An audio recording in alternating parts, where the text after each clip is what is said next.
I'm Jade. And I'm Ash. And we're Rights Watch. On today's news, we will be discussing the effects of climate change due to pollution and the latest catastrophe in South Africa, our electricity shortages. Between my colleague and I, we have interviewed a few locals who are impacted by load shedding on a daily basis, as well as their view on climate change due to pollution. What are your personal views on the current load shedding problem in South Africa? Well, I personally think it should never have happened. If they had maintained their equipment properly and they'd serviced all the machinery, then we shouldn't be in this situation.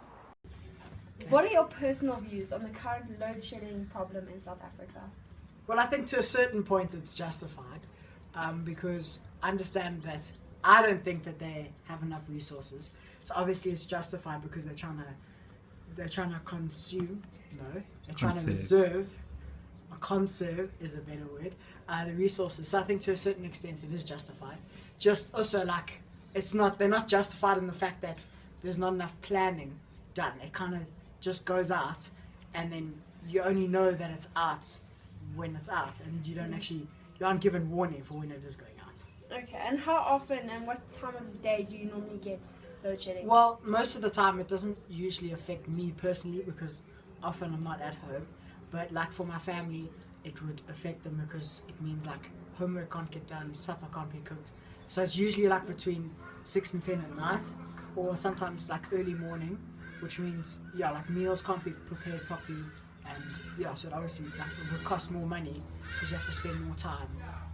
What solutions do you think we could do to solve this problem? Well, I think maintenance is key. If maintenance had been done years ago, the power plants might be able to run at their full capacity at the moment. But also I think the time has come when we need to look at alternatives like wind, solar, water generation to get the lights on. Okay, thank you. Load shedding is not enough power. Yes. And only some of the people can have their lights on.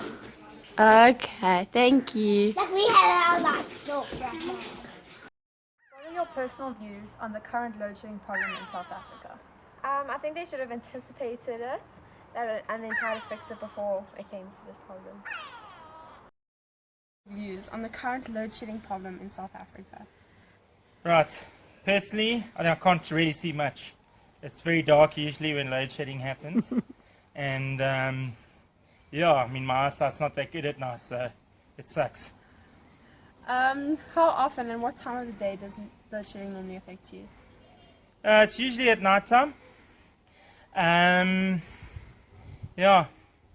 Does this affect your daily routine?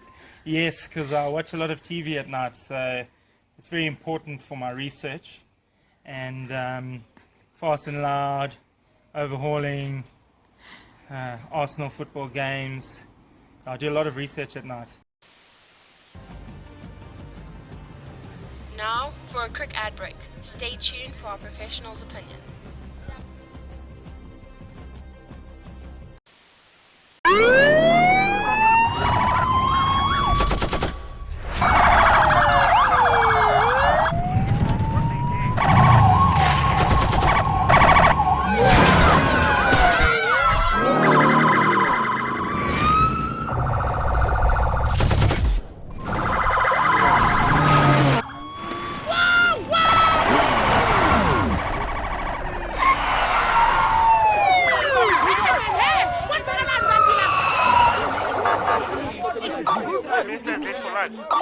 I've got the Gauteng Minister of Fisheries here. You can't just be passing. Hey, I'll blow you. I'll blow you, Mama. In fact, I'll blow all of you, okay? I'll blow you. Everybody get down. Get down. I'm down, man.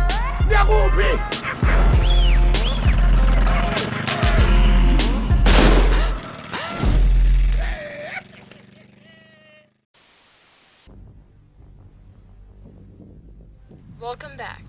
Now off to Professor Grant and his opinions on climate change and Eskom's contribution to it. Thanks, Jade and Ashley. So the first question we have to ask is, how does Eskom cause pollution? And really the biggest way that it does that is through the carbon emissions that it creates. the carbon emissions that it creates through burning coal and other fossil fuels. These gases absorb heat from the sun that would otherwise escape our atmosphere. This is the effect that we call the greenhouse effect, and is what leads to climate change and the warming of our atmosphere. Global warming is a serious problem. The last 2 decades have been the hottest in 400 years on our planet. By 2040, the Arctic summer is expected to be ice-free, and there's scientific proof that climate change increases the severity and frequency of severe storms and natural disasters.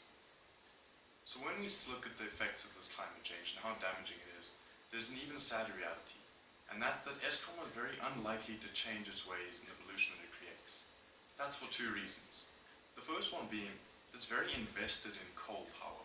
It has a lot of sunken capital in the way that it does things. Medupi and Kusile, which are current developments, are going to be 2 of the biggest coal power stations on the African continent. Eskom is dedicated to coal and is not going to change its ways. The second reason is that that's where their expertise lies. It makes more business sense for them to stick to coal because that's what they know how to do. You can't teach an old dog new tricks. So now we have to ask what the solution is going to be, because it's not Eskom. And personally I think that that's going to be to open the energy production market to private providers who can create new ways of providing electricity to us. Australia and the UK have done so very successfully, where they allowed private producers to innovate their own ways to produce power and then sell that to the public.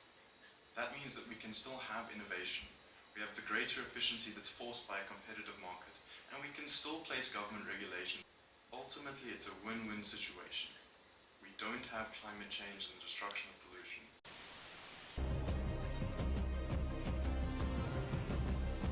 For more information on this topic, please visit our website. Details are on the screen now. Until next time, good night.